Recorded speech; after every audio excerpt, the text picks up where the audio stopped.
Fourth chapter of English is Love That Chocolate. So in this chapter we are going to study about chocolate. Chocolate कहाँ से आती है, उसको कैसे बनाया जाता है, कौन से इंग्रेडिएंट चाहिए उसको बनाने के लिए. So we all will study about all these concepts regarding chocolate. Now gets at start the chapter. Often children twist their nose away from milk. अक्सर बच्चों को मिल्क पीना पसंद नहीं होता.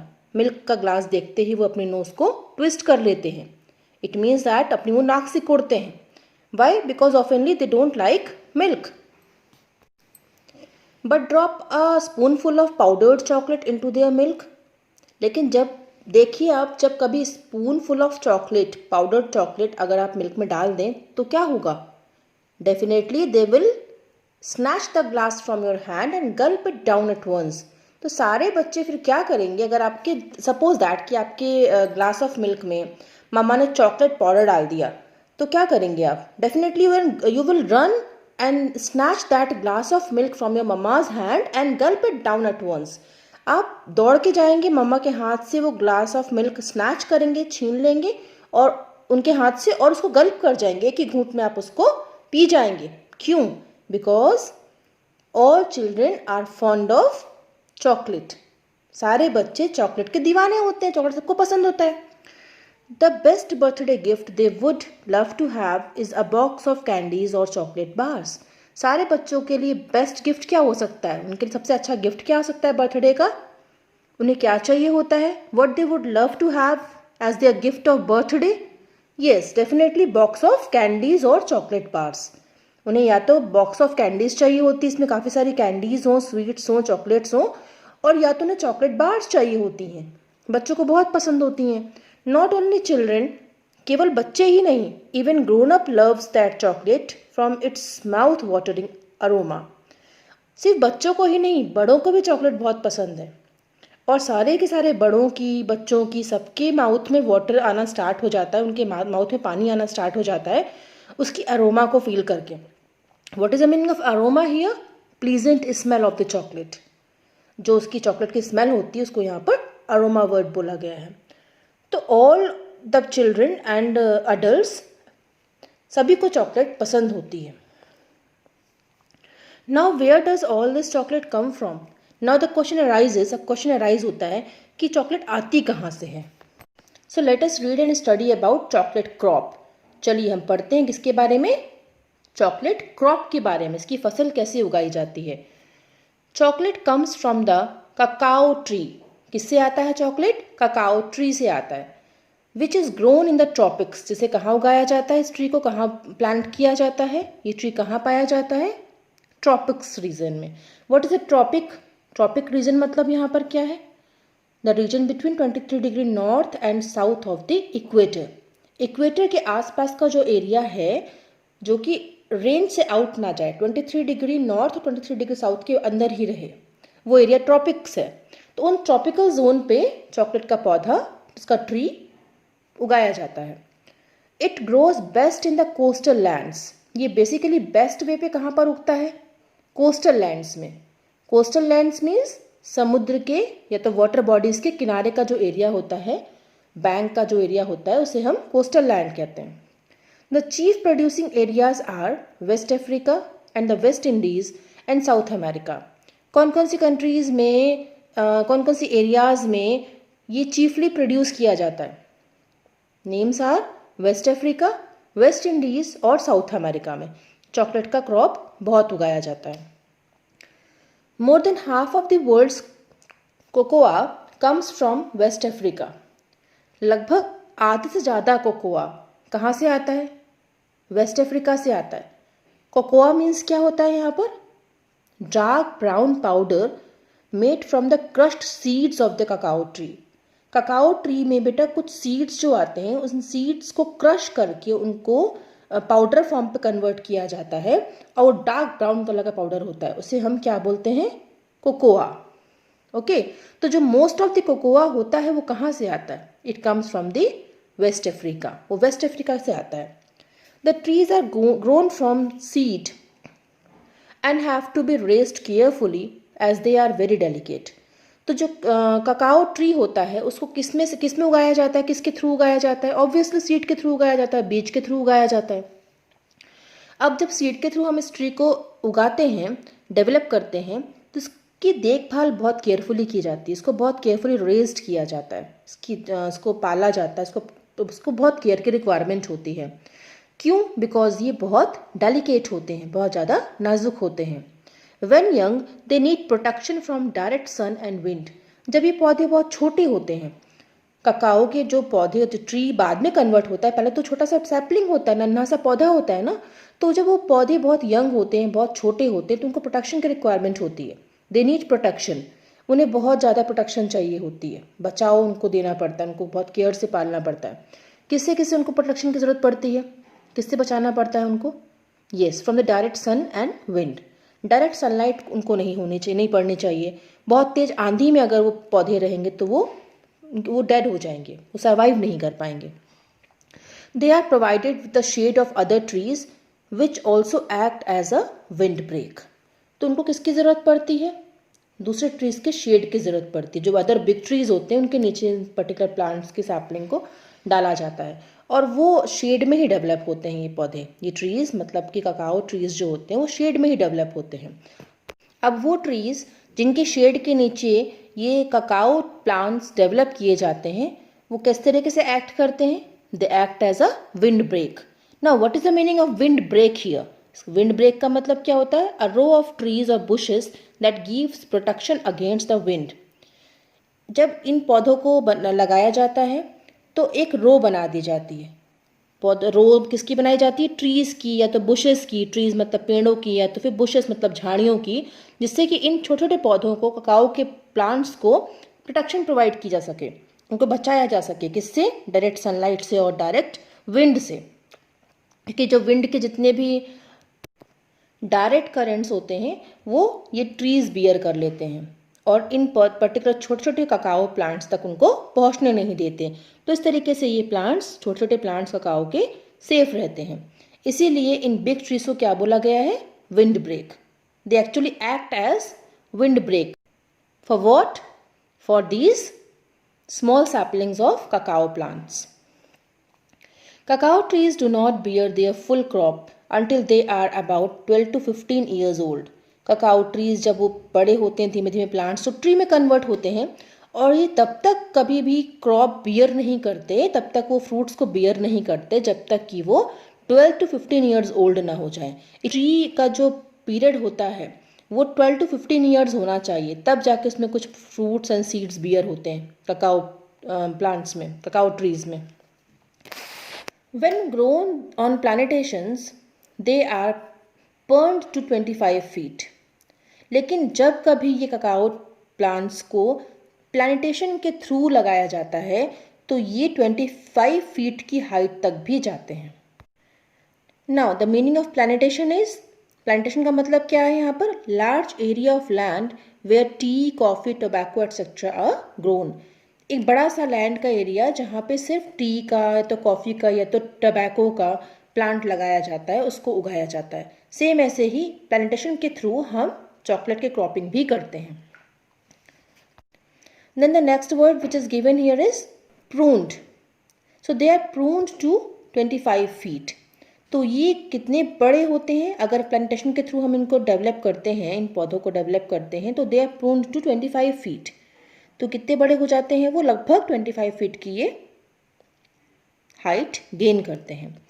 प्रून मीन्स क्या होता है? Trimmed by cutting away from the branches. बीच बीच में हम पौधों को ट्रिम करते रहते हैं, उनकी ब्रांचेस को जब हम कट ऑफ करते रहते हैं तो उनकी जो हाइट होती है वो और ज़्यादा ग्रेन होती है, उसका डेवलपमेंट पौधे का बहुत प्रॉपर होता है। तो एक्चुअली इन पर्टिकुलर प्लांटेशंस को, इन पौधों को, इन छोटे छोटे सैपलिंग्स को प्रून किया जाता है, उनको भी कट ऑफ किया जाता है, उसको भी ट्रिम किया जाता है जिससे कि उनकी प्रॉपर ग्रोथ हो सके। So that is why it is written over here, when grown on plantations they are prune to 25 feet. तो जब कभी इसको हम प्लांटेशन के थ्रू उगाते हैं तो ये, और प्रून करते रहते हैं, जब उसको ट्रिम आउट करते रहते हैं इसकी ब्रांचेस को, तो ये एटलीस्ट 25 फीट की हाइट गेन करते हैं। In the wild they can grow to 50 feet and live about 60 years. और जहाँ पे एरिया वाइल्ड होता है उन एरियाज़ में ये पौधे, ये ट्रीज़ नियरली 50 फीट की हाइट गेन करते हैं और लगभग 60 ईयर्स तक ये जीवित रहते हैं। इनका जो एक लाइफ स्पैन होता है that is about 60 years. A feature of the tree is that the flowers grow on the trunk. इसका सबसे यूनिक फीचर ये है, इसका सबसे विशिष्ट फीचर ये है कि जो इसके फ्लावर्स होते हैं वो ट्रंक पे उगते हैं। ट्रंक मीन्स तना, जिससे कि ब्रांचेस और स्टेम्स पे फर्दर बाहर आते हैं। So not on the branches of the trees. देखो इसके जो फ्लावर्स होते हैं वो ट्रंक पे उगते हैं। वो कहाँ पे नहीं उगते? ब्रांचेस में नहीं उगते। से मोस्टली जो प्लांट्स होते हैं उनके फ्लावर्स कहाँ पर आते हैं? ऑब्वियसली ब्रांचेस में आते हैं, तो स्टेम्स में आते हैं। लेकिन इसके फ्लावर्स कहाँ पर आते हैं? ट्रंक पे आते हैं। आप पिक्चर में भी देख सकते हैं, कहाँ पे देखो फ्लावर्स एंड फ्रूट्स कहाँ पर डेवलप हो रहे हैं। देखो ट्रंक में डेवलप हो रहा है। These flowers grow through out the year. और ये किसी पर्टिकुलर सीजन में नहीं उगते, ये थ्रू आउट ईयर उगते हैं। इसमें जो फ्लावर आते हैं वो थ्रू आउट ईयर, पूरे साल भर आते रहते हैं। When the fruit is ripe, large reddish brown pods hang all over the tree. जब इसका फल पक जाता है तो ये लार्ज बड़ा हो जाता है और रेडिश ब्राउन पॉड्स में डेवलप हो जाता है, कन्वर्ट हो जाता है। कौन से कलर के पॉड में डेवलप होता है, कन्वर्ट होता है?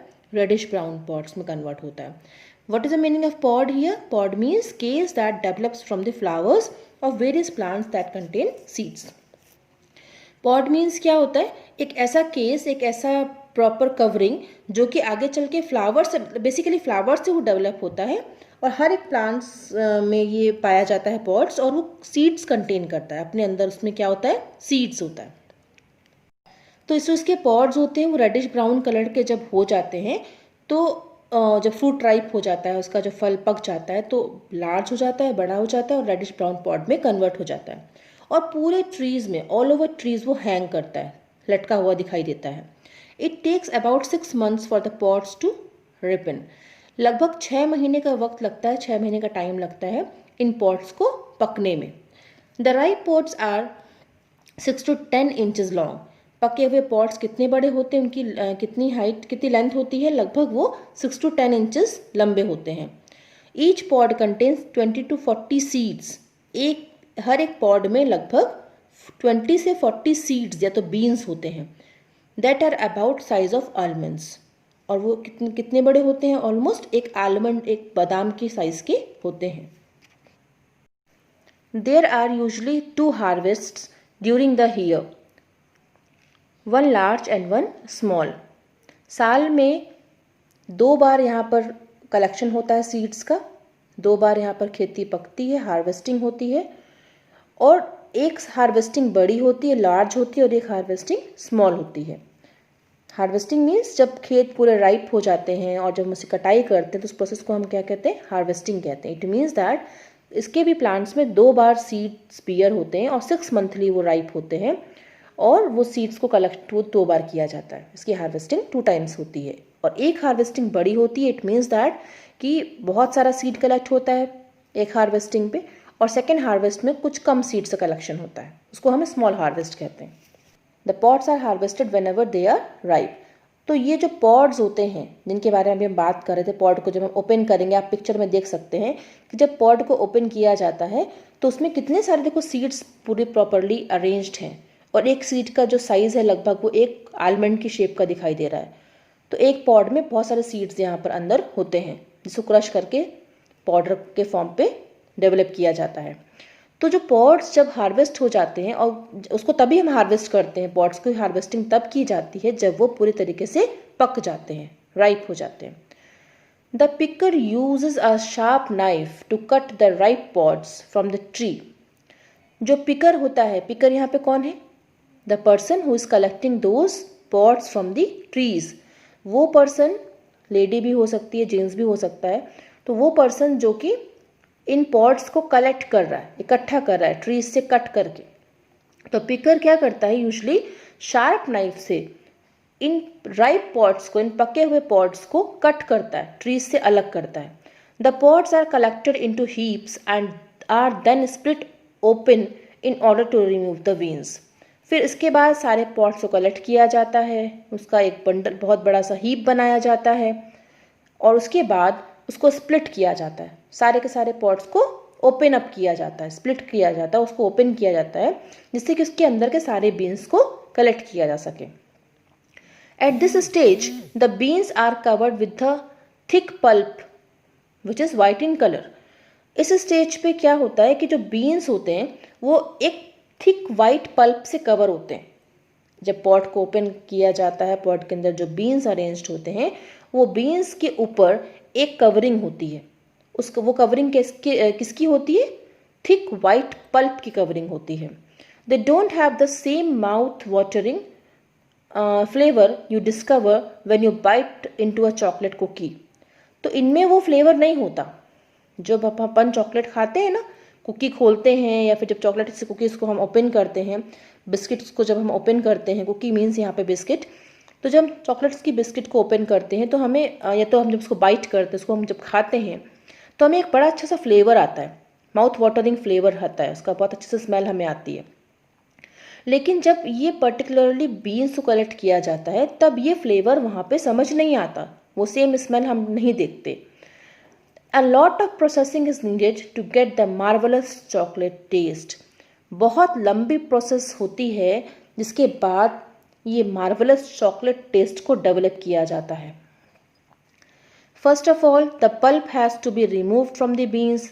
अब देखो किस तरीके से चॉकलेट बनाया जाता है। अभी तो क्या हुआ, पॉट्स को कलेक्ट कर लिया गया।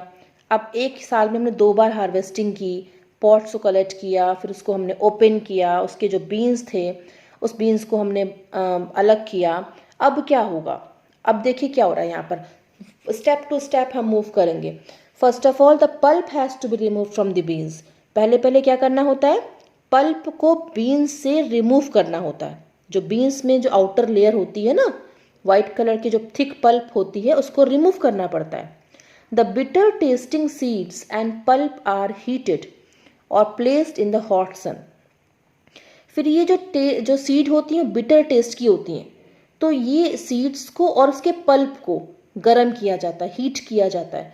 या तो कैसे हीट करेंगे, बेसिकली इसको हम हॉट सन में एक्सपोज करेंगे, गर्म सूर्य की रोशनी पे उसको हम एक्सपोज कर देंगे तो वो हीट अप हो जाएगा। The heat turns the pulp into liquid and that is drained from the beans. अब जो ये हीट होगी, सनलाइट की जो हीट होगी, वो इस पल्प को लिक्विड में कन्वर्ट कर देगी और उस लिक्विड को हम कलेक्ट कर लेंगे, उसको हम प्रॉपरली ड्रेन्ड आउट कर लेंगे बीन्स से निकाल लेंगे बाहर। After the beans are thoroughly dried, और जब वह लिक्विड जब निकल जाता है बीन्स से तो बीन्स प्रॉपरली थराउली वो ड्राई हो जाता है, मतलब कि सूख जाता है। They turn a dark chocolate colour, तो वो बीन्स किस में कन्वर्ट हो जाते हैं, डार्क चॉकलेट कलर्स में कन्वर्ट हो जाते हैं। And are shipped to candy factories, फिर इनको शिप के थ्रू एक्सपोर्ट आउट करके कैंडी फैक्ट्रीज तक पहुंचाया जाता है ऑल ओवर द वर्ल्ड, पूरे विश्व में। The flavour from these beans is similar to the sweet smell of the chocolate is a candy bar. तो जो इन बीन्स का फ्लेवर होता है, इनका जो टेस्ट होता है, इनकी जो स्मेल होती है वो एकदम सिमिलर होती है। जैसे कि आप चॉकलेट्स खाते हैं तो उसमें जो स्वीट स्मेल आती है चॉकलेट की या तो कैंडी बार की, उसी की तरह इसकी स्मेल होती है, बीन्स की स्मेल होती है जब उसको हम पल्प से अलग कर देते हैं, उसके पल्प से उसको अब सेपरेट कर देते हैं। However the beans are not ready to eat yet, अभी भी बीन्स को हम डायरेक्टली कंज्यूम नहीं कर सकते। चॉकलेट एट लास्ट, अब चॉकलेट की लास्ट प्रोसेसिंग कैसी होगी, चलिए उसको भी पढ़ लेते हैं।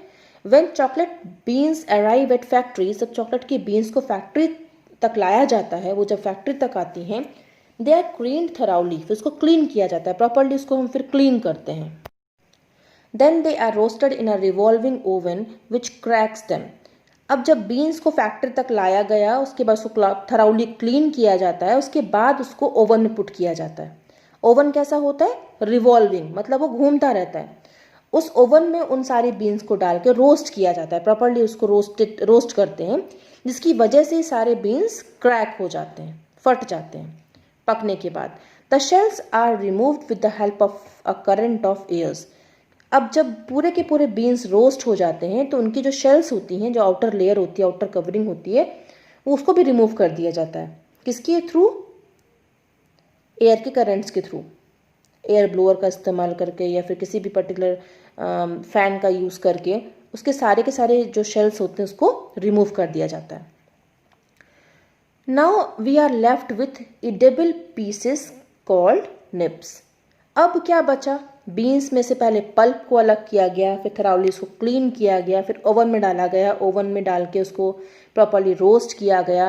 रोस्ट करने के बाद उस पूरे बीन्स की क्रैक्ड बीन्स की शेल को रिमूव किया गया with the help of air currents. अब क्या बचा? अब बचा इडेबल पीसेस जो कि हम खा सकते हैं। वो pieces which can be eaten, the pieces which can be eaten, जिसे हम खा सकते हैं, उसे क्या बोला जाता है? निब्स। उन्हें हम निब्स कहते हैं।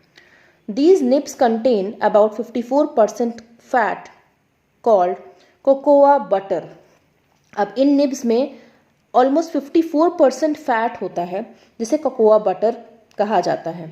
दे are ground between rollers which free the fat which is of a brown colour. फिर जैसे कि आप पिक्चर में देख पा रहे हैं कि फिर इन सारे के सारे निब्स को दो रोलर्स के बीच में क्रश किया जाता है ना। दो रोलर्स के बीच में इसको दबा के इसका सारा का सारा फैट कोकोआ बटर ऑब्टेन किया जाता है और इससे फैट को निकाल लिया जाता है। किस कलर में निकलता है ये? ब्राउन कलर के शेड में, ये ब्राउन शेड में ये ऑब्टेन होता है। The fat is then treated in powerful presses which turns it into a hard cake. फिर ये जो फैट हमने ऑब्टेन किया, इस फैट को हम कहाँ पर डालेंगे? इसको ट्रीट करने के लिए इसको हम पावरफुल प्रेस में डालेंगे। प्रेस का मतलब यहाँ पर इसमें जहाँ पे वो प्रेस हो जाए, जहाँ पर वो दब जाए प्रॉपरली, जिसकी वजह से अब दबने के बाद वो उसका जो शेप होगा वो एक केक की तरह हो जाएगा, एक टिकिया की तरह हो जाएगा। और वो केक कैसा होगा? It will be hard to touch, वो टच करने में बहुत हार्ड होगा। Some of the fat is allowed to squeeze out of the press. कुछ जो फैट होता है उसको अलाउ किया जाता है कि वो प्रेस से स्क्वीज आउट करा लिया जाए, to squeeze out of the press. इसका मीन्स ये है, आप इसे पहले first of all look at the picture given. तो जो रेसिड्यू बटर यहाँ पे निकल रहा है वो क्या है? That is a squeezed out fat. यहाँ पर जो आपको रेसिड्यू बटर दिखाई दे रहा है ये स्क्वीज्ड आउट फैट है, इसको भी कलेक्ट कर लिया जाता है। The hard cake is then crushed and shifted to have the familiar brown cocoa powder. फिर इस हार्ड केक को फिर आगे फिर से क्रश किया जाता है और इसको फिर सिफ्ट किया जाता है। What is the meaning of sift here? इसको हम सीव में पुट करते हैं। सीव एक डिवाइस होता है, उसमें इसको पुट किया जाता है, इसको डाला जाता है और उसके बाद फिर वही जो आप देखते हैं मिल्क में पाउडर मिक्स करते हैं कोकोआ पाउडर, वो आपको ऑब्टेन हो जाता है। वो बहुत फैमिलियर पाउडर होता है, सभी को पता है ना। तो इन दिस वे हम कोकोआ पाउडर को ऑब्टेन करते हैं। देखो कितनी लंबी प्रोसेस थी ये, isn't it? In the manufacture of eating chocolate, the roasted nibs are crushed, mixed with sugar and made into a paste.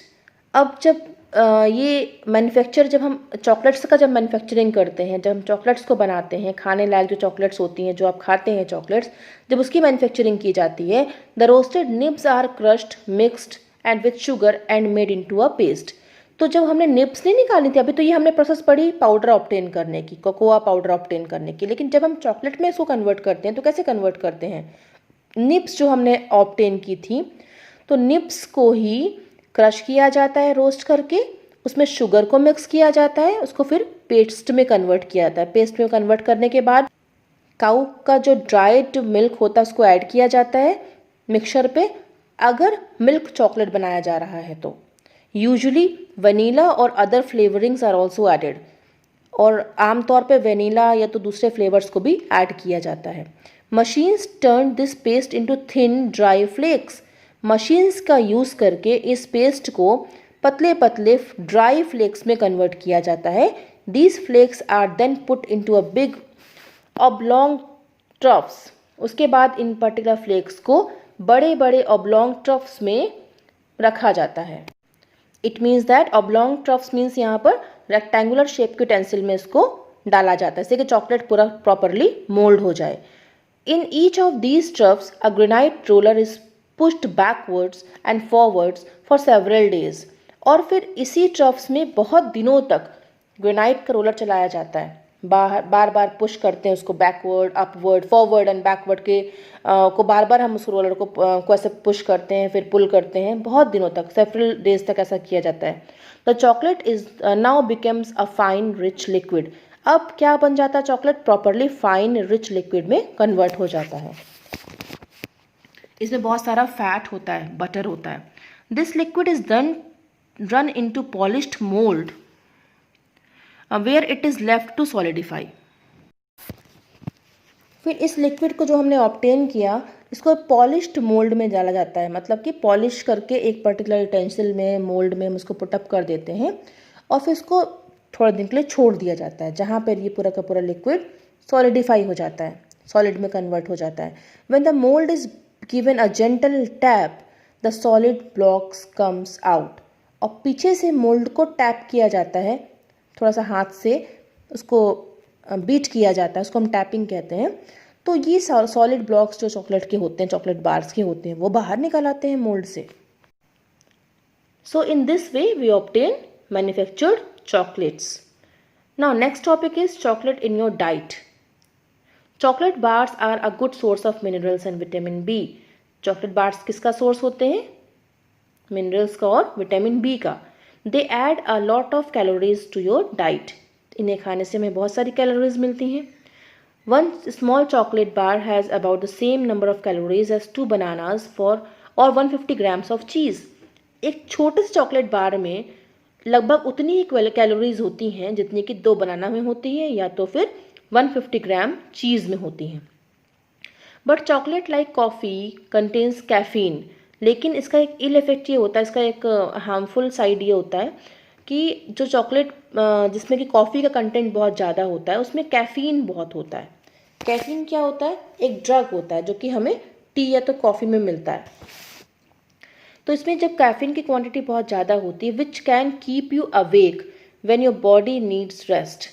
अब क्या होता है कि बच्चे अगर रेस्ट नहीं करेंगे तो उनकी बॉडी कैसी हो जाएगी? फटीग हो जाएगी, थक जाएगी। तो कैफीन अगर आपने ज़्यादा खा लिया, चॉकलेट अगर आपने ज़्यादा खा ली, तो आप रेस्ट मोड में नहीं जाएंगे, फिर आपको नींद नहीं आएगी, आप एक्स्ट्रा एक्टिव रहेंगे। तो ये एक्चुअली ये ड्रग का काम करता है, जो कि एक हार्मफुल इफेक्ट होता है बॉडी के लिए। इसलिए एक्सेसिव चॉकलेट्स हमें कभी भी नहीं खानी चाहिए। So beware, don't eat too much of the chocolates. इसीलिए आपको सावधान रहना चाहिए और बहुत सारे चॉकलेट्स नहीं कंज्यूम करने चाहिए।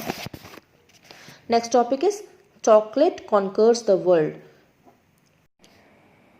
When Columbus returned from his voyage to Central America in the 16th century, he brought back to Spain some cocoa beans and also the secret of a drink made by the Aztecs.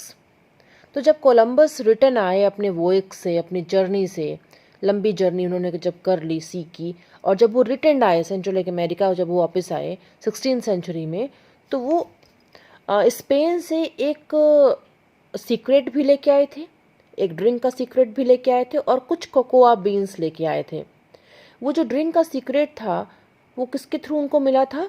Aztecs के through मिला था। Aztecs कौन थे?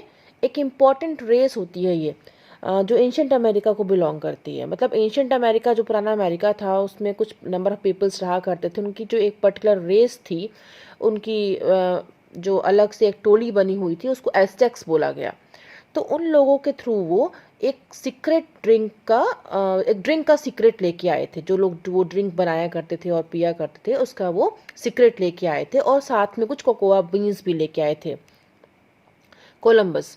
The drink was made from crushed cocoa beans and water. वो drink कैसे बनाया जाता था? उन लोग कैसे बनाया करते थे उस ड्रिंक को? कोकोआ बीन्स को क्रश करके, है ना, और वाटर में उसको मिक्स करके। It was known as chocolatl, मतलब उसका स्पेसिफिक नाम दिया गया उस ड्रिंक को, and that drink was very famous by the name of chocolatl. The Aztecs drank it cold. Aztecs लोग उसको ठंडा ही पिया करते थे, चोकोलाटल को। They flavoured it with spices and seasoned it with pepper. उसमें वो कुछ चीज़ें और ऐड किया करते थे, कुछ स्पाइसेस, कुछ मसाले और कुछ सीजन पीपर से भी उसको वो डेकोरेट करते थे। सीजन यानी क्या होता है? किसी भी पर्टिकुलर ड्रिंक में या तो किसी भी फूड आइटम में कुछ फ्लेवर और ऐड करना, कुछ टेस्ट और ऐड करना by adding some of the ingredients more to them. कुछ इंग्रेडिएंट्स को अगर हम किसी पर्टिकुलर डिश में ऐड कर देते हैं, स्पाइसेस को हम ऐड कर देते हैं, मसालों को हम और ऐड कर देते हैं, तो उसका फ्लेवर, उसका टेस्ट चेंज हो जाता है। तो जब वो एज़टेक्स उस ड्रिंक को बनाया करते थे, चोकोलाटल को, तो वो लोग उसको स्पाइसेस से भी फ्लेवर किया करते थे और उसको पीपर्स के थ्रू वो कुछ सीजन करते थे, उसके ऊपर कुछ स्प्रिंकल करते थे, and that was sprinkling of पीपर। पीपर यानी जो काली मिर्च होती है ना, ब्लैक पीपर, आपने हमेशा किचन में कॉमनली देखी होगी, तो उस ड्रिंक में वो उस पीपर को भी ऐड किया करते थे। The Spaniards prepared their drink in a very similar way. और जो स्पेनियार्ड्स हुआ करते थे, जो लोग स्पेन से बिलोंग करते थे, उन्हें स्पेनियार्ड्स कहा गया है। The people of Spain are called as Spaniards here. तो स्पेनियार्ड्स लोग क्या करते थे, वो अपने ड्रिंक को प्रिपेयर करते थे बिल्कुल सिमिलर वे पे, ऐसे ही वो अपनी ड्रिंक को प्रिपेयर किया करते थे। जैसे कि एज़टेक्स लोग प्रिपेयर करते थे, वैसे ही स्पेनियार्ड्स लोग भी प्रिपेयर करते थे, बनाया करते थे अपने ड्रिंक को, but mix it with sugar. लेकिन वो पीपर के प्लेस पे वो क्या ऐड करते थे ड्रिंक पे, उसको उसमें शुगर ऐड करते थे इंस्टेड ऑफ पीपर की प्लेस पे। They kept the secret of this drink for about 100 years. उन्होंने इस ड्रिंक के सीक्रेट को लगभग 100 ईयर्स अपने तक ही सीमित रखा। Then in the 17th century, उसके बाद 17th सेंचुरी पे knowledge of this wonderful drink spread to France and the rest of Europe. उसके बाद इस पर्टिकुलर ड्रिंक की जो नॉलेज थी, इसका जो ज्ञान था, वो रेस्ट ऑफ द वर्ल्ड में स्प्रेड होना स्टार्ट हुआ, फैलना स्टार्ट हुआ। तो वो फ्रांस तक गया, लोगों को फ्रांस में मालूम पड़ा कि ये पर्टिकुलर ड्रिंक यहाँ पर लोग, ये एज़टेक्स लोग पीते हैं, स्पेनियार्ड्स लोग पीते हैं। जो लोग एज़टेक्स लोग जो होते हैं उसको फ्लेवर करने के लिए पीपर पुट करते हैं, उसमें ऐड करते हैं, और स्पेनियार्ड्स लोग जो होते हैं उसमें वो शुगर ऐड करते हैं उसको फ्लेवर करने के लिए। तो जब ये सारा कुछ उनको मालूम पड़ा, फ्रांस के लोगों को या तो रेस्ट ऑफ द यूरोप में, जब ये पूरा नॉलेज स्प्रेड हुआ, it became a popular drink among the rich. और तब फिर जाके ये जो रिच कम्युनिटी थी, जो रिच पीपल थे, उनका ये पॉपुलर ड्रिंक बन गया। Chocolate houses sprang up all over London and other European cities. और उसके बाद से, क्योंकि ये ड्रिंक बहुत फेमस हो गया, तो चॉकलेट के जो हाउसेस थे जहाँ पे चॉकलेट बनाई जाती थी, वो इतने तरीके से डेवलप हुए सभी जगह, लंदन के हर एक पर्टिकुलर सिटीज़ पे, हर एक लोकेलिटीज़ पे, मतलब काफ़ी डेवलप हो चुके थे, and other European cities also. और दूसरे सिटीज़, जो यूरोप की भी दूसरी सिटीज़ में ये डेवलप हो चुके थे चॉकलेट के houses. Around 1700 the English improve the drink by adding milk to it. और उसके बाद फिर 1700 की जब हम बात करें, तो उस समय पर जब इंग्लिश लोग थे, इंग्लिश मैन यहाँ आए, तो उन्होंने इस ड्रिंक को और ज़्यादा इसका इम्प्रूवमेंट किया। उन्होंने ड्रिंक में उन्होंने मिल्क ऐड करना स्टार्ट कर दिया। तो इस तरीके से इसके फ्लेवर चेंज होते चले गए। In the beginning chocolate was used in drinks in the form of powder only. पहले तो चॉकलेट का यूज़ सिर्फ ड्रिंक्स में यूज़ होता था, तो किस फॉर्म पे यूज़ हुआ करता था, वो पाउडर फॉर्म पे हम उसका सिर्फ यूज़ करते थे। In the middle of the 19th century, फिर अगर हम 19th सेंचुरी के मिड इरा की बात करें, chocolate begin to be made for eating and for coating sweets. तो चॉकलेट का यूज़ हमने और तरीके से करना स्टार्ट कर दिया, और डिफरेंट वे पे स्टार्ट कर दिया इसका यूज़ करना हमने। इसको हम खाने के लिए भी यूज़ करने लग गए, directly we use to consume chocolate now. Then after 19th century से हमने स्टार्ट किया ये खाना, एंड देन आफ्टर स्वीट्स को कोट करने के लिए, स्वीट्स में ओवर कोटिंग के लिए भी इसको यूज़ किया जाने लगा, एक परत चढ़ाने के लिए स्वीट्स के ऊपर। In 1876 the Swiss learned how to blend milk and sugar with chocolate.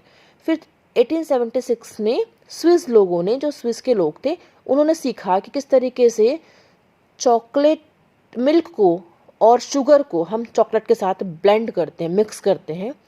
दस they made milk chocolate which has now conquered the world.